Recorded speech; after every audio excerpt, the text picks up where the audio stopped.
오늘도 전 세계엔 많은 정보들이 넘쳐납니다.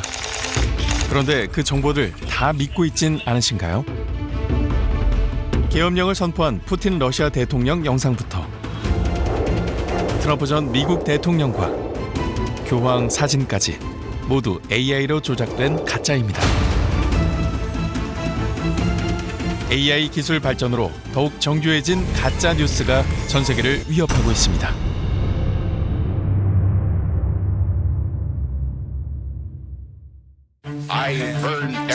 우리가 매일 접하는 소셜미디어에는 가짜 사진, 가짜 영상, 그리고 이를 토대로 만들어낸 가짜 뉴스를 쉽게 찾아볼 수 있습니다. 이처럼 흥미롭고 자극적으로 조작된 가짜 뉴스는 소셜미디어를 통해 더욱 빠르게 퍼져나가는데요. 올해 상반기 전 세계를 충격에 빠뜨린 미국 국방부 청사 펜타곤 화재 영상은 소셜미디어를 타고 빠른 속도로 확산돼 많은 사람이 이를 실제 상황으로 받아들이기도 했습니다. 이와 비슷한 사례 또 있습니다. 한 소셜미디어 계정에 하마스 무장대원으로 추정되는 영상이 올라왔는데요. 이 영상엔 이미 허위 정보라는 표시가 달렸지만 무려 50만 회 이상 조회됐고 소셜미디어를 통해 계속 공유됐습니다.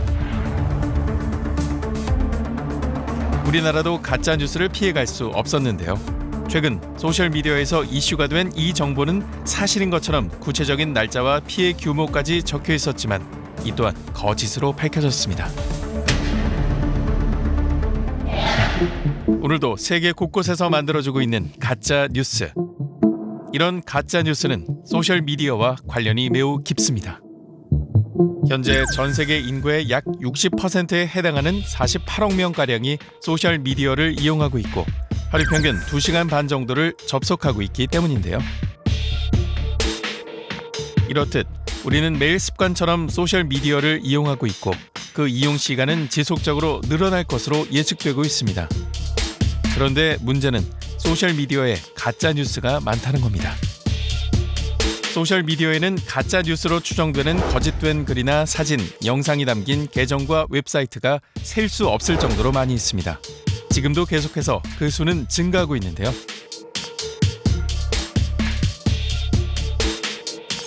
허위 정보 추적 단체인 미국 뉴스가드의 공동 최고 경영자 스티븐 브릴 또한 이 같은 상황을 경고했습니다.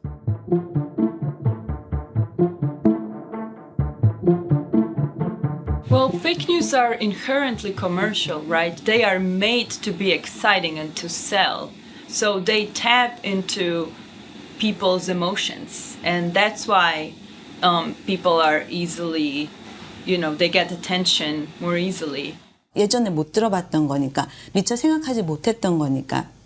그러다 보니까 사람들이 이렇게 정보로서 좀 더 가치가 있다고 생각해서 그거를 보게 될 뿐만 아니라 많은 분들이 실제로는 소셜미디어를 통해서 본인들이 허위 정보를 접한다라는 데 대한 인지는 하고는 있는 거거든요. 근데 재미있는 거는 그럼에도 불구하고 또 뉴스를 접함에 있어서 소셜미디어를 여전히 활용하고 있다라는 거죠.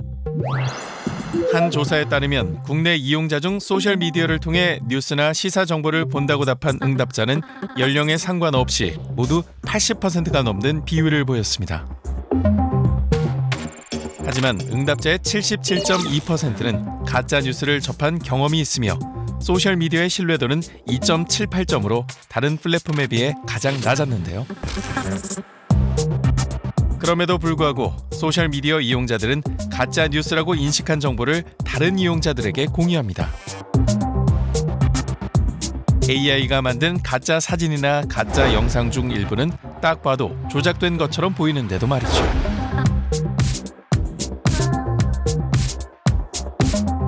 그렇다면 소셜미디어 이용자들이 해당 정보를 공유한 이유는 과연 무엇일까요?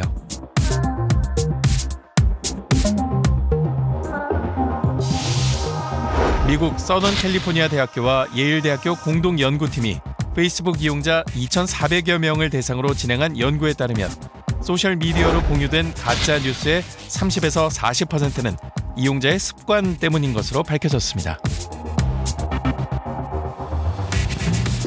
When they're on social media trying to follow the news, they're not really just going for factual sources. They're looking for commentators, for influencers. the younger people who are especially on social media a lot, this article is true and this one is false, because they're not viewing the world in that light of true and false. They're really viewing it in terms of, this is a personality that I like, this is someone I follow, this is someone I don't follow, and they trust the people that they follow. So I'm not sure how best we can address this, but I think we need to start changing the way we're understanding how especially young people access the news and understand what happens in the world. Their view of the world is filtered through social media influencers. We have friends in social media. We follow people, right? There's this individual person that we listen to when they share their own content, and they can share it with everyone, and everyone at the same time can become that person that is sharing the information. So this closeness aspect is kind of taking over the reputability and the reliability, right? For instance, that comes from your sibling or from a friend that you trust. You take a different reliability stance towards it than if it had been shared from an influencer on social media, or if it had been shared on a national television. 소셜미디어 이용자가 많은 만큼 또 하나 눈여겨봐야 할 점이 있습니다. 바로 AI 추천 알고리즘인데요. 추천 알고리즘은 하나의 영상을 볼 경우 이후에 비슷한 주제의 영상들을 추천해줍니다.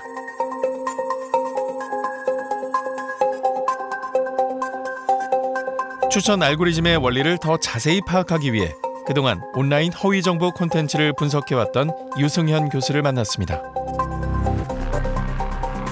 이 각각의 연결되어 있는 채널들이 기존의 언론사들 채널입니다. 그러니까 이 연관된 동영상, 추천된 동영상들이 다 유사한 그런 채널들의 동영상을 추천한다니. 그래서 추정을 하자면 이 기존의 양질의 콘텐츠들을 양질의 뉴스, 또 언론사들이나 방송사 뉴스를 이용한 사람은 계속 그것만 이용할 수밖에 없고, 가짜뉴스 같은 경우는 그 가짜뉴스를 내가 많이 봤다 이러면 그 유사한 영상만 계속 보게 될 수밖에 없는 겁니다. 또한 실제 이용자들이 해당 영상에 남긴 댓글을 분석해보니 이들이 비슷한 추천 영상에도 댓글을 남기는 것을 알 수 있었습니다.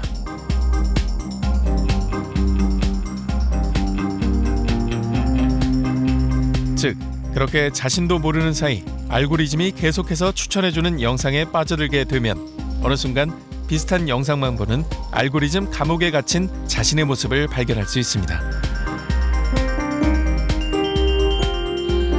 소셜미디어로 우리가 뉴스를 접하거나 정보를 접하게 되면 대부분은 이제 제한된 정보들을 볼 수밖에 없단 말이죠. 그러다 보면은 자신들이 보는 그런 우리가 흔히 얘기하는 필터 버블이라고 부르는 필터된 정보에만 선별적으로 접근할 수밖에 없는 그런 현상들로 인해서 제한된 정보 속에 갇히게 되는 거죠. 소셜미디어가 추천해주는 알고리즘 서비스는 우리가 상상했던 것보다 훨씬 더 방대하고 위협적입니다.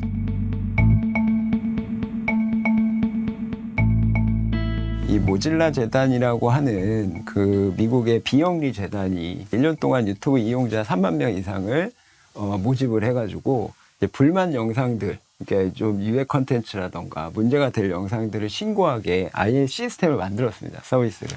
3만 명 이상의 사람들이 불만 영상을 3,362개를 신고를 했는데 그중에 70%가 유튜브가 그냥 준 영상이라는 거죠. 플랫폼 기업에서 운영하는 추천 알고리즘 서비스는 이용자가 해당 플랫폼에서 가능한 한 많은 시간을 보내도록 설계되어 있습니다. 때문에 이용자 입맛에 맞는 영상을 계속 추천해주는 건데요. 문제는 이용자가 보고 싶은 정보만 보게 돼서 결국엔 잘못된 추론을 하거나 허위 정보를 사실로 인지할 수도 있다는 겁니다. The idea that we're each moving into our own little information bubbles makes that much harder. And so to that extent, I think 2024 will herald much of the same dynamics, perhaps intensified. Liberal democracies need a kind of free, open, reliable source of information so that citizens are working from some similar picture of reality. 이게 사실인지 아닌지보다는 이게 사실이었으면 좋겠다라고 하는데 그 소망, 이런 것들을 확인시켜주는 정보들만을 계속해서 보고 그런 사람들끼리 이렇게 하나 더 단단하게 뭉칠 수 있다는 거죠. 그러면 그런 집단들 안에서는 이것과 다른 견해를 가지고 있거나 이것과 다른 그런 희망적인 사고에 부합하지 않는 사실 정보들은 유통되기가 어려운 겁니다. 우리는 비슷한 생각을 하는 사람들을 선호하고 우리의 의견에 반응하는 사람들과 가까이 지냅니다. 그렇다 보니 소셜미디어로 퍼지는 가짜 뉴스는 대부분 사실 검증 없이 확산되고 거기에 또 다른 허위 정보까지 덧붙여지면 사실과 전혀 다른 이야기로 만들어질 수 있습니다.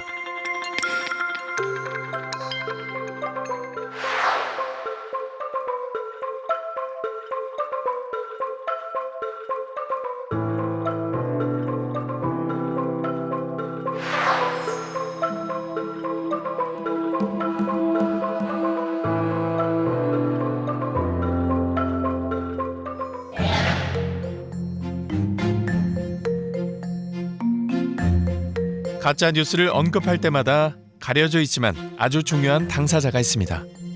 컨텐츠와 이용자를 연결하는 역할, 추천 알고리즘을 사용하는 플랫폼인데요. 플랫폼 기업들은 주로 컨텐츠가 유통되는 과정에서 수익을 내는 구조를 갖고 있습니다.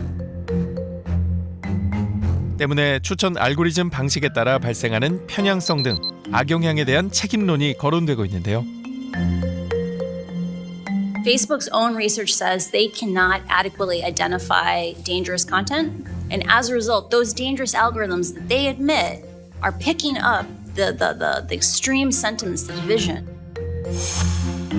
닐 모한 유튜브 최고 경영자 역시 알고리즘과 이용자 사용 시간이 관련이 있다고 인정했습니다.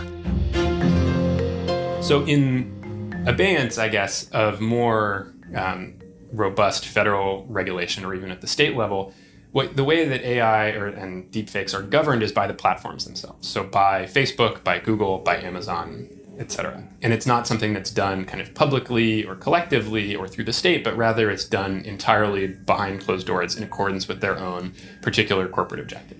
But I think that process itself is inherently problematic because you're talking about sort of the gatekeepers of our information environment essentially making their own determinations. Google, for instance, is a company that is an advertising company. Their business model, the way they make $150 billion of annual revenue, is getting people to look at advertisements. So their incentive is to produce technology and apps that get people to look at ads. But most of us as users, when we go into Google, we're searching for information. So we want information, they want to show us ads. 가짜 뉴스를 막기 위해 먼저 유럽연합에서 플랫폼 규제에 나섰습니다. 지난 8월 불법 유해 콘텐츠 확산을 방지하는 디지털 서비스법을 시행했는데요. 구글, 유튜브 등 19개 플랫폼을 대상으로 하며 법 위반 시 과징금을 부과합니다. 지난 10월엔 플랫폼 업체 X가 디지털 서비스법의 첫 제재 대상으로 지목돼 조사를 받았는데요. 이렇듯 유럽연합이 플랫폼 기업들을 강력하게 규제하자 주변 국가에도 영향을 미쳤습니다.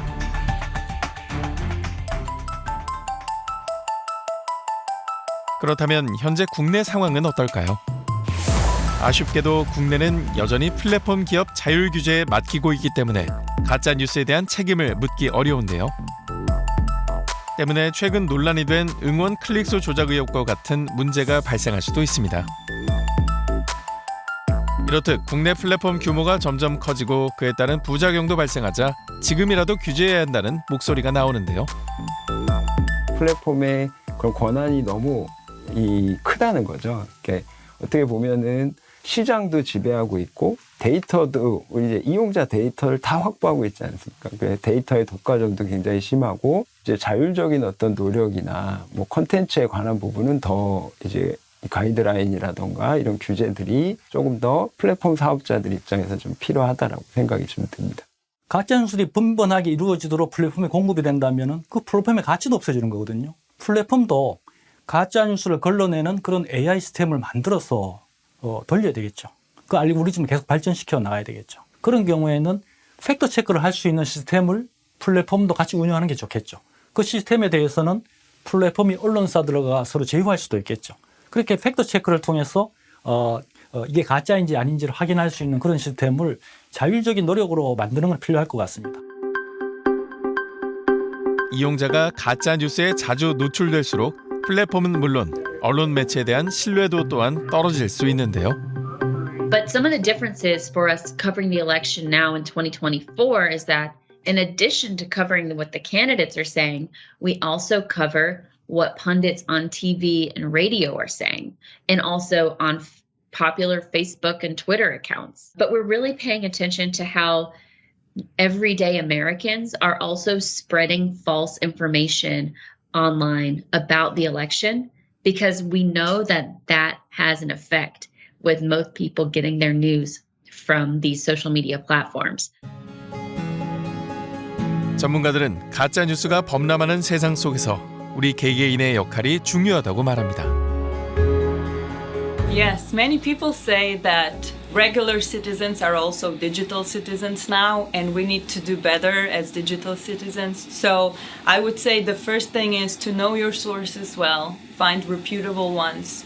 Then it is really to increase suspicion, just to be more alert. And the third one is to also train your critical eye. To know what the red flags are when you're reading, when you're consuming the news, regardless of where and how you consume it, right? 정보원이 누구인가, 정말 공신력 있는 그런 소스인가, 이런 부분들, 이 정보로 인해서 어떤 사람이 이익을 취할 것인가, 내가 기존에 알고 있었던 지식하고는 이게 합치하는가, 그 다음에 다른 얘기를 하는 채널은 없는가, 그래서 크로스 체킹을 한다거나 하는 이런 질문들을 던지는 건 매우 중요합니다. 정보 이용자로서 우리가 의식적으로 좀 더 균형 잡힌 컨텐츠를 선택을 하고 이용을 하기 시작한다면 그 알고리즘이 추천하는 내용 역시도 균형 잡힌 컨텐츠가 될 것이라고 저는 생각을 합니다. 전 세계가 가짜 뉴스로 몸살을 앓고 있습니다. 마치 바이러스처럼 다양한 모습으로 진화하며 널리 퍼지고 있는데요. 특히 선거를 앞둔 국가들은 가짜 뉴스 경계령이 내려졌습니다.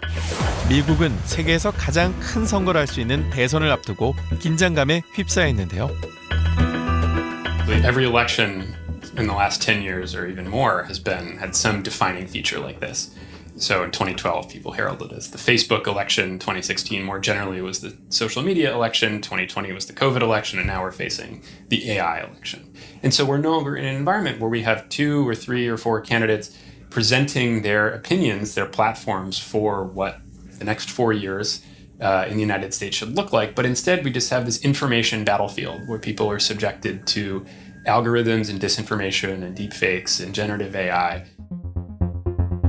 소셜미디어에선 일상 컨텐츠뿐만 아니라 정치, 시사 컨텐츠도 많이 소비되는데요. 어쩌면 언론 매체가 아닌 소셜미디어를 통해 관련 정보를 더 자주 접할 수도 있습니다. 문제는 일부 소셜미디어 계정의 경우 후보자에 대한 가짜 뉴스를 무차별적으로 양산하고 있다는 겁니다. 지난 5월 미국 공화당 유력 대선 후보로 거론되는 론 디센티스 플로리다 주지사가 대선 경선을 포기하겠다고 선언하는 영상이 퍼졌는데 이는 가짜로 드러났습니다. 이뿐만이 아닙니다. 조 바이든 대통령이 성소수자를 비난하고 You will never be a real woman. You have no womb, you have no ovaries, you have no eggs. You're a homosexual man. 힐러리 클린턴 전 국무장관이 특정 후보를 공개 지지하는 영상까지. People might be surprised to hear me say this, but I actually like Ron DeSantis. A lot. Yeah, I know. I'd say he's just the kind of guy this country needs, and I really mean that. 가짜 뉴스는 선거 흐름에 악영향을 끼치고 있는데요. 지난 5월에 치러진 튀르키예 대선 당시 테러 단체가 특정 후보를 지지한다는 가짜 영상이 퍼지면서 결국 접전을 벌이던 다른 후보가 대통령에 당선됐습니다. 후보자의 말 한마디와 표정 그리고 행동 하나하나에 표심이 쉽게 흔들리는 선거판에서 AI가 만든 가짜 뉴스는 선거에 결정적인 영향을 줄 수 있어 우려의 목소리가 높아지고 있습니다. I think we can expect to see these capabilities used, maybe not by the candidates themselves, but certainly by their proxy groups or by groups that are sympathetic to one or more of the candidates. We've already seen, some examples of this in the environment. They've been pretty benign so far, but I do expect in a hotly contested political campaign season for this type of tool to be used. Many of us have been warning about its use for years now, but as I said, the U.S. government has limited tools in its arsenal to deal with this threat. 미국 같은 경우에 트럼프가 여전히 대선을 도둑맞았다고 주장하고 있고요. 그렇게 대선을 도둑맞았다고 주장하는 사람들이 의회에 난입하기까지 했는데 이 사람들이 유통하는 정보들이 있습니다. 이 사람들은 그 안에서는 그것이 진실인 거예요. 가짜 뉴스를 막기 위해 미국에선 2024년에 치러질 대선을 앞두고 AI 활용 가드레일 도입에 대한 논의가 진행 중입니다. 내년 총선을 앞둔 우리나라도 가짜 뉴스에 대한 고민이 깊습니다. 아직까진 가짜 뉴스로 사회적 혼란을 빚은 적은 없지만 앞으로 어떤 문제가 발생할지 모르기 때문입니다. 후보가 살아온 인생이나 그 사람의 학력이나 경력이나 비전을 가지고 선택을 하는데 그런 후보와 관련되는 일체의 사실들을 예컨대 거짓으로 만들어내가 유포를 하게 되면 유권자 선택을 방해하게 되고 유권자가 잘못된 선택을 하고 민주주의를 이제 파괴하는 거잖아요. 이미 한번 쫙 퍼지고 사람들이 인식을 갖게 되면 사후에 그걸 이제 예컨대 그게 틀린 거였다고 이야기해도 별 효과가 없어서 상당히 좀 중요한 이슈가 될 수 있지 않을까 생각을 합니다. 선거라는 것이 선거운동을 시작하고 짧은 기간에 승패가 결정되지 않습니까? 그 짧은 기간에 범죄적 이익을 이용하기 위해서 가짜뉴스를 활용할 수가 있겠죠. 가짜뉴스를 이용해서 성과를 볼 수가 있고 그 결과에 대해서 책임지지 않는다. 그럼 그 사회가 어떻게 되겠습니까? 그 책임을 묻는 그런 절차들이 앞으로 만들어져야 될 거라고 생각을 합니다. AI 기술이 눈부시게 발전하는 오늘날 이 기술을 악용한 가짜뉴스의 그림자가 짙게 퍼지고 있습니다. 거짓으로 세상을 어둡게 물들이고 있는 가짜뉴스. 가짜뉴스는 민주주의를 위협하며 우리 사회 근간을 송두리째 무너뜨릴 수 있습니다. Now, we've seen this before with new technologies that spawn misinformation, and people don't know how to handle the new technologies. Now, I think different governments will work out different types of guidelines or regulations around misinformation. Different educational systems will embrace different standards to promote media literacy. But overall, it is something that every part of society needs to contribute to if we want an environment where we have accurate information and we have trust in sources that give us that information. And thinking about, well, what kind of political environment do we want to live in? What kind of information environment do we want to live in? How do we want these platforms to work, ideally? Even just asking the question, I think there is a tremendous amount of value in that. Innovation and regulation are not opposed. That in order to set innovation in AI and other kind of exciting emerging technologies on a proper foundation requires public engagement, requires government regulation, right? That by having government involvement and collaboration, it helps protect the public, it helps people feel more secure, and I think that points us towards a somewhat happier future than I think the course that we're on by default.